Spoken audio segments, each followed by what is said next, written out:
Olá, meus amigos, seja muito bem-vindo ao canal Brasil no Ponto News. O Brasil é nosso, Brasil no Ponto TV. Inscreva-se nesses canais, é muito importante, tá, gente? Mas eu quero chamar a atenção aqui por André Fernandes, lá do Ceará, que questionou Flávio Dino, e por Eduardo Bolsonaro questionando a CPMI, vai sair a CPMI, questionando também o referente ao Pacheco.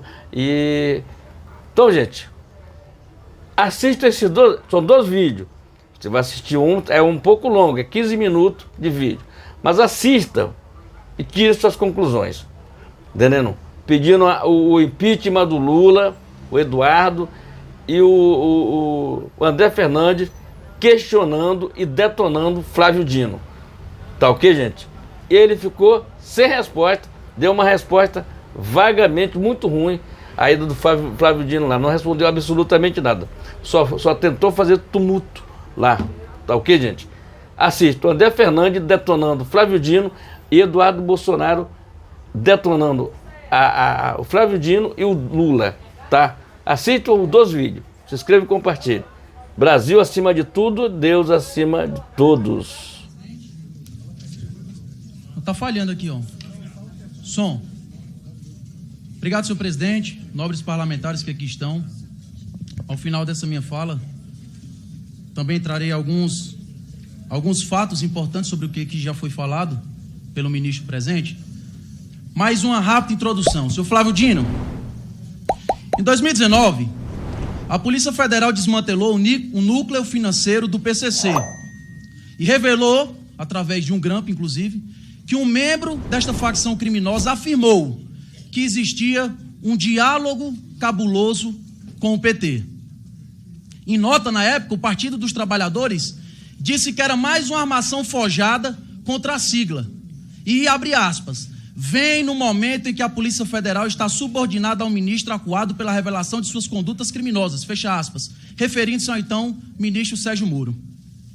Em junho de 2022, o Departamento Estadual de Investigações sobre Narcóticos da Polícia Civil de São Paulo pediu à Justiça o sequestro dos bens do contador João Muniz por lavagem de dinheiro do PCC. Esse contador, João Muniz, foi o mesmo contador do atual presidente da República Lula entre 2013 e 2016. Em julho de 2022, Marcos Valério detalhou, através de uma delação inclusive homologada pelo próprio STF, a relação entre o PCC e o PT. O operador, então, do mensalão, afirmou que ouviu do então secretário-geral do PT, Silvio Pereira, que o empresário do ramo de transportes, Ronan Maria Pinto, chantageava o então presidente Lula para não revelar como funcionava o esquema de arrecadação ilegal de recursos para financiar petistas. Inclusive, Marcos Valério revelou que o ex-prefeito de Santo André, Celso Daniel, assassinado em janeiro de 2002, teria feito um dossiê mostrando quem dentro do PT estaria sendo financiado de forma ilegal. O dossiê, parece coincidência, mas simplesmente sumiu. Nos últimos dias foi descoberto que o integrante da alta cúpula do PCC, Patrick Wellington, conhecido como Forjado, tinha como advogado o senhor Fábio Tofik. Inclusive o responsável por conseguir um alvorada de soltura do tal Forjado no ano passado, 2022.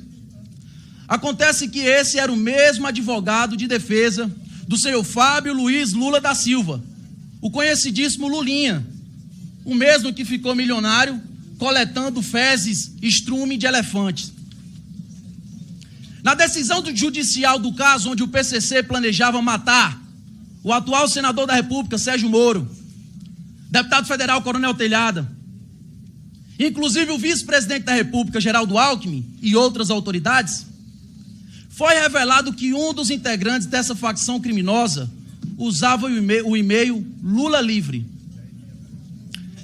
Só para relembrar a memória dos senhores que estão aqui presentes, o fato de um dos vândalos que estavam lá naquele 8 de janeiro fazendo quebra-quebra, o fato de ele estar usando uma camisa de Jair Bolsonaro foi suficiente para, inclusive você, Flávio Dino, e toda a imprensa, associar o vândalo ao presidente da República, Jair Bolsonaro. Mas até agora eu não vi uma linha nenhuma associando um criminoso que usa o e-mail Lula Livre com o presidente da República, Lula. Bom, Recapitulando, e aqui já vou para a conclusão, como eu comecei falando aqui, lá em 2019 o PT usou como desculpa aquele grampo envolvendo o integrante do PCC, dizendo que tinha diálogo cabuloso com o PT. Na época, o partido disse, isso é tudo mentira, pois a Polícia Federal está e é atualmente subordinada ao ministro da Justiça, Sérgio Moro, indicado por Jair Bolsonaro. E por causa disso, na época, o PT tentou descredibilizar as fortes, legais, importantes ações da Polícia Federal. Bom, a história se repete. Agora, mais evidências vêm à tona, onde mostram ligações entre o PCC e o Partido dos Trabalhadores. É a história se repetindo, independentemente de quem esteja no comando deste país. Dado todos esses fatos, seu Flávio Dino, fica claro que existe sim ligações entre esse partido e essa facção criminosa do qual falei aqui. Entretanto, o senhor foi ao Twitter dizer, abre aspas, essas afirmações de ligação do PT com o PCC não passam de canalice. Não há indício, prova, nada. Só canalice mesmo. Lembro que não há imunidade parlamentar para proteger canalice. Fecha aspas. Primeiro fica aqui claro que o senhor ao afirmar isso, está cometendo fake news. Tendo em vista que a própria Polícia Federal está mostrando, a própria Justiça abriu a decisão judicial e saiu na imprensa. É fake news.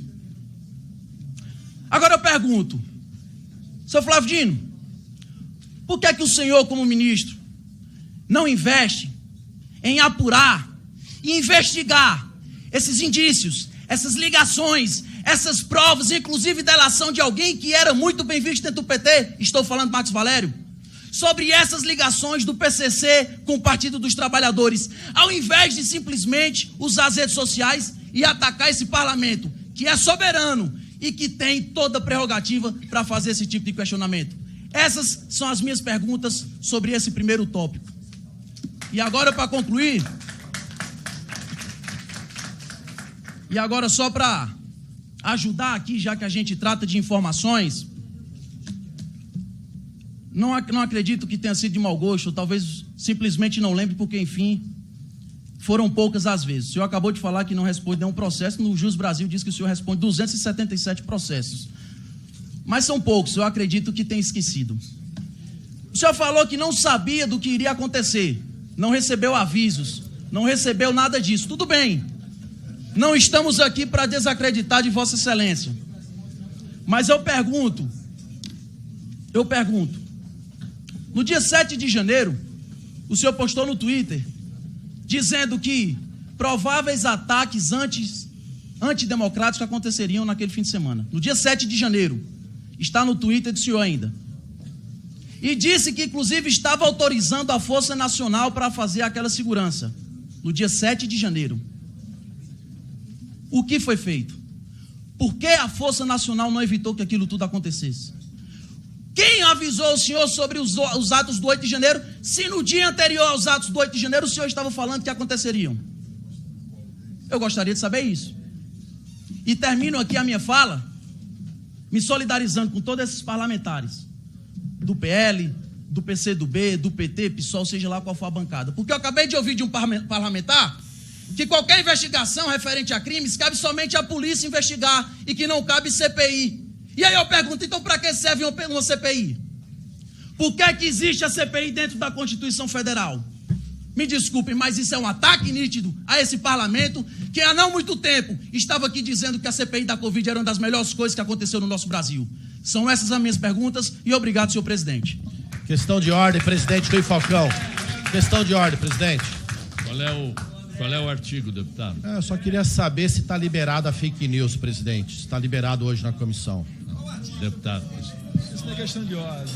Deputado, não é uma questão de ordem. Chegou o circo. Com a palavra o deputado Alberto Neto. Não, desculpe. 12 minutos para o ministro responder. Vou usar, creio que metade, como eu disse, as questões são muito simples, né? Primeiro, o deputado Zucco, Deputado Zucco, terça-feira termina 23h59. O que eu afirmei é que a resposta seria dada na terça-feira e eu lhe recebi lá com a maior cortesia do mundo e com a maior gentileza, e vou receber de novo com a maior gentileza. Portanto, não diga que eu disse que ia dar a resposta de manhã, porque eu não disse isso. E minha palavra tem um valor supremo para mim. E por isso afirmo ao senhor que terça-feira termina às 23h59.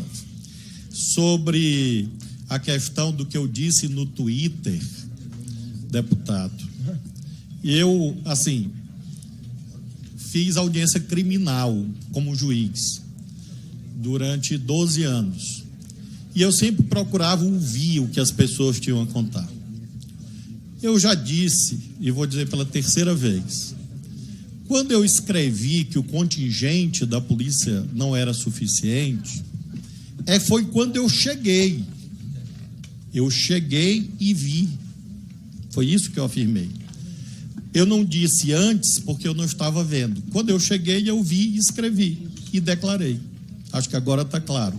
É assim, eu não estava lá, fui avisado do problema, fui até lá para ajudar. Quando cheguei, eu vi, tomei a providência cabível ao ministro da Justiça, que era propor ao presidente da República a intervenção. Acho que agora ficou claro ao senhor. Deputado Orlando, eu agradeço muito as considerações, embora acho que as criancinhas do Jardim de Infância não mereçam certas observações. A senhora Carolina, eu não vou processar a Folha. Se a senhora quiser, a senhora processe, mas eu não vou processar porque não me deu motivo ainda. Se der um dia, eu processarei. Nesse caso, eu, assim, respeitosamente, não vou acolher a sugestão da senhora. Em relação ao Rio Grande do Norte, a crise lá está em superação com a cooperação do governo federal com o governo do estado. Nós temos, nesse momento, 700 pessoas lá, das várias forças, ajudando o governo do Rio Grande do Norte, e eu estou acompanhando todos os dias. Não há, nesse momento, nenhum motivo para nenhuma medida extrema, e essa é a razão pela qual ainda não aconteceu. Espero que não seja necessário, eu creio que a senhora também torce para que o Rio Grande do Norte fique em paz. Em relação ao deputado André. Deputado, o senhor narrou fatos pretéritos ao tempo que eu não era ministro da Justiça. E o senhor me cobra uma investigação que o senhor devia perguntar para o seu comandante, líder, Jair Bolsonaro, por que ele não levou adiante. Porque em 2019, ele era o presidente da República. Em 2020, ele era o presidente da República. Em 2021, ele era o presidente da República. Em 2022, era ele o presidente da República. Então, eu não quero crer que esses anos todos, as senhoras e os senhores que afirmam esta canalice da ligação do PT com o PCC, não consigam produzir uma única prova. Zero. São fantasias. Alguém disse, o senhor veja como a gente não pode fazer isso. O senhor, inclusive, que é investigado no Supremo. E não quebre o microfone, por favor. O senhor que é investigado sabe que vai e eu sabe... Eu queria pedir aqui respeito, senhor presidente. O ministro aqui não está em autoridade. Você me respeita a presença do ministro. Em um momento, deputado... Eu não respeito ninguém. Em um momento, deputado, você me respeita. É quem menos... Deputado André. Cuidado, não quebre o microfone. Vai pagar indenização de novo por quebrar o microfone. Seu presidente, está quebrando aqui a casa, senhor presidente. Cadê o equilíbrio? Essa falta de equilíbrio é um péssimo exemplo às pessoas, senhor presidente. Ordem. Deputado André. Senhor presidente, não pode mandar ninguém calar a boca. O presidente é inaceitável. O senhor falou 8 minutos. Não. Senhor presidente, está quebrando aqui a casa toda. Não vai levar no grito, presidente. O deputado André não vai levar no grito. Cale-se. Cale-se, deputado André. Senhor presidente, o ministro não falou mentira de um fato. Senhor presidente, quebra. Eu achava que deveria chamar um médico pro deputado Orlando Silva. Respeito. É só respeito ao parlamentar. Senhor presidente, ficou muito claro isso. O ministro só falou verdade. Calma aí. Aqui, deputados, isso Isso depõe contra nós. Vamos manter a ordem, a civilidade. O deputado falou o que quis. O ministro fez menção a um fato de que o senhor estaria sendo investigado. Não disse que o senhor é criminoso. Estaria sendo investigado. É um fato. Ponto. Com a palavra, ministro. E é exatamente isso que eu queria dizer. O senhor, eu estou mostrando por que a gente não pode ser precipitado. Se o senhor me ouvir, o senhor... O PT não quer. Deputado, por favor, deputado. Contenção, calma. O senhor, o que eu estava querendo mostrar ao senhor é o seguinte: o senhor não pode tirar conclusões precipitadas, porque isso pode se voltar contra o senhor. É possível que eu ouço todo tipo de coisa aqui e eu não posso falar. Então eu levanto e realmente é impossível fazer audiência aqui. Eu tenho muito o que fazer. Artigo 41, por favor. Artigo 41, inciso 8º. Eu tenho a prerrogativa de advertir o orador que se exaltar no decorrer dos debates. Quem perturbar a ordem, o presidente poderá censurá-lo oralmente. Eu não quero usar essa prerrogativa. Portanto, peço aos senhores, por enquanto são os senhores, eu não vi nenhuma senhora por enquanto se exaltar, peço aos senhores que mantenham a compostura e a paciência. Então, deputado, retomando o nosso produtivo diálogo. O senhor é investigado no Supremo. Se o senhor atua dessa forma que o senhor está atuando, dizendo que fulano disse aquilo outro, o senhor está colocando em xeque a sua presunção de inocência. Eu quero mostrar como o senhor, com esse tipo de atuação aqui, conspira contra a sua condição de investigado no Supremo. Então o senhor tem que ser mais cuidadoso em sua defesa. Em relação a esses fatos, portanto, eu disse e afirmo: há anos existe essa lenda. O PT tem ligação com o PCC. Eu disse, escrevi e repito que não há nenhuma prova quanto a isto. Nenhuma. E a Polícia Federal, que o senhor mencionou, naquele momento não era dirigido por mim. E se essa prova existisse, a Polícia Federal teria encontrado essa prova. Eu afirmo ao senhor. Sabe por quê? Porque eu respeito a Polícia Federal do Brasil. Diferente do senhor, que agora está achando que existe uma ligação do PT com o PCC e a Polícia Federal nunca encontrou a prova. Se a prova existisse, essa prova teria sido encontrada. E se a prova não foi encontrada até agora, é porque o fato não é verdadeiro. Isso se chama presunção de inocência, está na Constituição.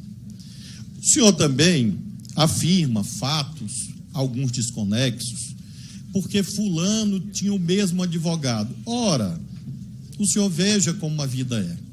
Uma das esposas do líder preso desta facção tinha contrato com o governo do senhor Jair Bolsonaro. E o senhor nunca ouviu de mim. O senhor nunca ouviu de mim e nem vai ouvir, porque eu não sou leviano, que isto é uma prova de que o Jair Bolsonaro era do PCC. O senhor entendeu a diferença? Creio que sim. Finalmente, sobre outra lenda. Por favor, deputado, eu acho que aqui, Comissão de Constituição e Justiça da Câmara, aqui é o parlamento brasileiro. O povo brasileiro está nos assistindo. Pessoas estão nos assistindo. Um deputado da CCJ da Câmara dizer que pesquisou no Jur Brasil, dizer que pesquisou no Jur...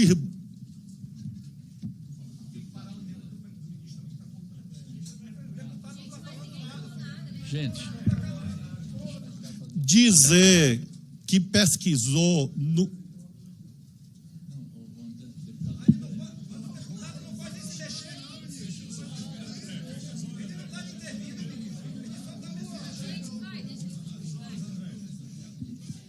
dizer que pesquisou no Juiz Brasil.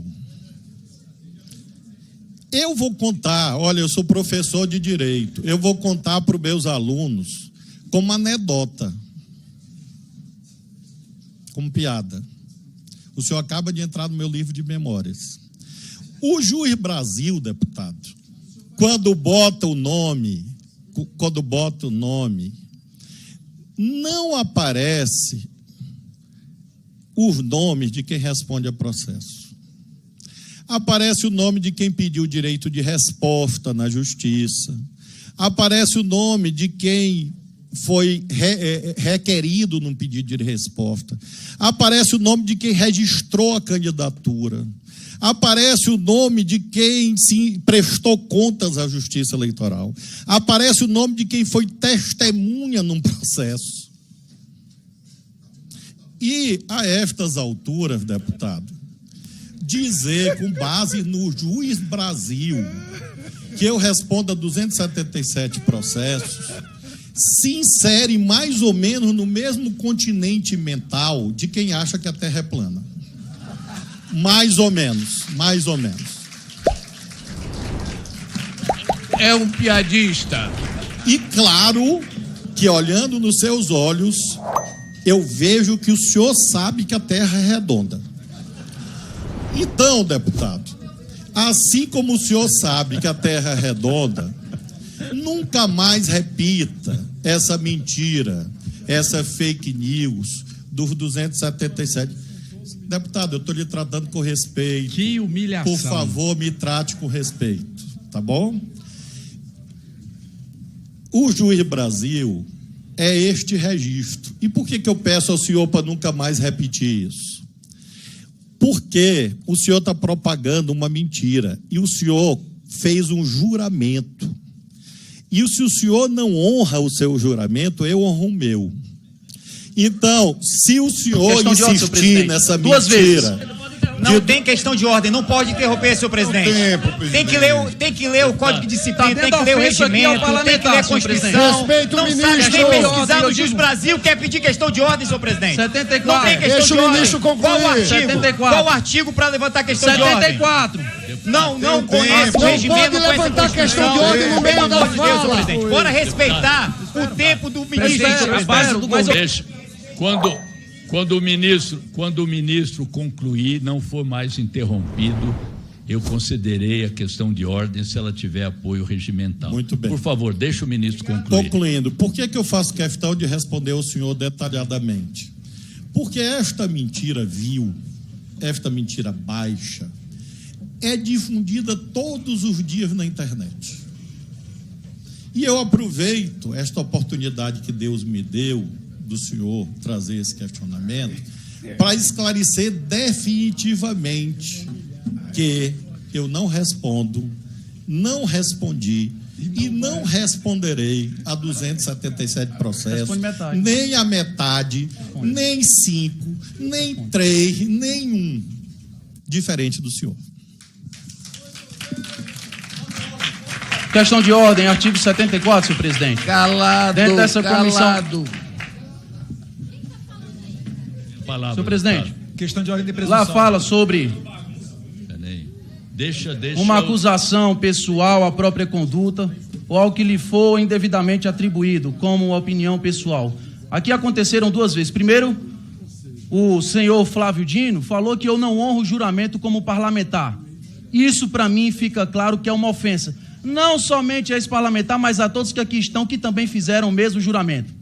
O senhor Flávio Dino também fala aqui que eu não respeito a polícia. E não deixou claro e não explicou por qual motivo afirmou do qual eu não respeito a polícia. Qual é? O que foi que aconteceu para chegar a essa afirmação? Isso é fake news, você está mentindo e eu respeito sim a polícia. Então,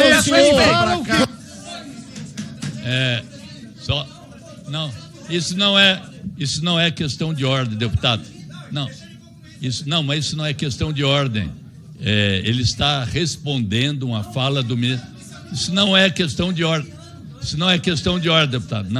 Não é questão de ordem. Não vou acatar a questão de ordem. Não é questão de ordem. O senhor tome as providências que julgar cabíveis posteriormente. Com a palavra, o deputado Alberto Neto.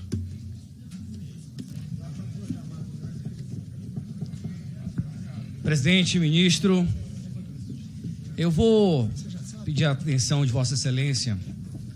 Já que Só para demonstrar aqui o meu apoio a essa grave denúncia que o deputado Kim acabou de trazer, né? Faço as palavras aqui do deputado André também as minhas palavras. Falar que ontem, né, em que pese eu ter aguardado algumas horas, não consegui falar em uma manobra feita pelo presidente Rui Falcão, porque ele deu a palavra ao Nicolas pela liderança do PL e cortou, censurou a minha palavra pela liderança da minoria. Estou preparando um requerimento também para enviar à mesa nesse sentido. Mas dizer aqui que, até então, o que se tinha conhecimento, pelo menos é o que estava veiculado na imprensa, uma matéria do Poder 360, dizendo, abre aspas, diretor-geral cita informações da inteligência da Polícia Judiciária, logo a PF, para argumentar que houve omissão no 8 de janeiro. Ou seja, a gente consegue aqui, através da leitura dessa matéria da imprensa, saber que a Polícia Federal, ela tinha informações antes de 8 de janeiro. E em que pese o ministro ter se esquivado da acusação de que ele também teria cometido omissão, porque ele disse que é papel exclusivamente da Polícia Militar, através da Constituição, que somente a Polícia Militar faz essa segurança preventiva, a patrulha das vias, e ele está errado, porque se a PF tem as informações e não faz nada, então o chefe da PF, tal qual Anderson Torres, que até hoje se encontra preso, deveria o chefe máximo da PF, Flávio Dino, estar em igual situação, ou seja, preso por omissão. E além do mais, não foi dito ontem que a Polícia Federal tem um grupo chamado GPI. Toda a superintendência da PF tem um grupo de pronta intervenção, que é justamente para esses casos. É um sobreaviso 24/7 para ser acionado em situações como essa. Então, a gente quer, na verdade, separar o joio do trigo. E é bom que o deputado Kim tenha trazido esse documento aqui à tona, com o número C e etc., o que não dá para refutar como sendo falso, né? Porque se ele não tem essa cobertura, já iam dizer que era fake news. A gente sabe como é que a esquerda atua. Então a gente precisa, mais uma vez, demonstrar dessa necessidade da CPMI do 8 de janeiro. Parabenizo aqui os deputados Nicola, o André Fernandes, se não me estou enganado, o Felipe Barros também, conversaram com o presidente do Senado, Rodrigo Pacheco, que é quem é capaz de chamar uma sessão do Congresso para abrir essa CPMI, e ele se comprometeu do dia 11 ao dia 14, nessa semana, para abrir a CPMI. E eu acredito que não haverá mais retirada de assinaturas, porque o governo, conforme o seu antagonista, estava oferecendo até 60 milhões de reais em emendas para que deputados retirassem as assinaturas dessa CPMI. E o que nós vimos foi justamente o contrário. Um número até maior de parlamentares, né, André, aderindo a essa CPMI, que na minha visão vai ser o início da derrocada deste governo. Tem muita gente se dizendo surpresa, olha, o Lula tá fazendo governo de vingança, não tem pacificação, deu uma banana para os metroviários. Parabéns! Parece que está descobrindo agora quem é o Lula. Esquece que já teve aqui, durante as gestões petistas, o líder do governo na Câmara foi preso, o líder do governo no Senado, Décio de Amaral, foi preso, o presidente do BNDES foi preso, o presidente da Petrobras foi preso, 3 tesoureiros do PT foram presos, o líder maior do PT foi preso, e para eles acham que não, o STF anulou tudo. Mentira também. O STF não anulou nada. Ele só fez uma manobra jurídica para aquilo que nós do direito sabemos que trata-se de nulidade relativa e não absoluta, dizendo que ele não deveria ter sido processado em Curitiba, mas sim em São Paulo ou Brasília. Mas aos olhos da população, o sítio de Atibaia continua lá, o triplex do Guarujá continua lá. E para aqueles que ontem, Cabo Júnior Amaral, estavam dizendo que o Moro era perseguidor do Lula, se esquecem também de um detalhe. Eles têm uma amnésia seletiva, presidente. Eles se esquecem de um detalhe. O Moro, no caso do triplex, condenou o Lula a 8 anos de cadeia. A defesa do Lula recorreu e o TRF piorou para 12 anos de cadeia. Ou seja, uma decisão que ainda foi referendada pelo STJ. Então é o Moro, mancomunado com o TRF, incolui com o STJ, todo mundo contra o Lula. Agora, o professor Olavo já nos dizia, né, que se trata de uma psicopatia. Ele realmente deve acreditar que ele é inocente e todos os demais são pessoas totalmente repugnantes. É por isso que ele promove a perseguição ao Moro, fazendo inclusive deboche quando um grupo como o PCC, a organização criminosa melhor organizada deste país, ameaça não só Moro, mas a família dele e sequestrar autoridades para que com o dinheiro do resgate consigam depois fazer a fuga do Marcola do presídio. Marcola, né, diga-se de passagem, que só saiu de São Paulo graças ao governo Bolsonaro. Há anos estava parado um pedido do Ministério Público para remover o Marcola de São Paulo. Foi necessário vir alguém para acabar com os diálogos cabulosos e remover o Marcola para Brasília. Inacreditavelmente, Marcola foi para Rondônia e agora retornou para Brasília depois, coincidência certamente, né, deputado? depois da eleição do Lula. Então é para botar esses pingos nos is e dizer aqui mais uma vez que eu apoio a representação, a denúncia feita pelo deputado Kim e fazer aqui o tempo que me resta uma parte ao deputado Cabo Júnior Amaral, ainda pelo tempo de liderança.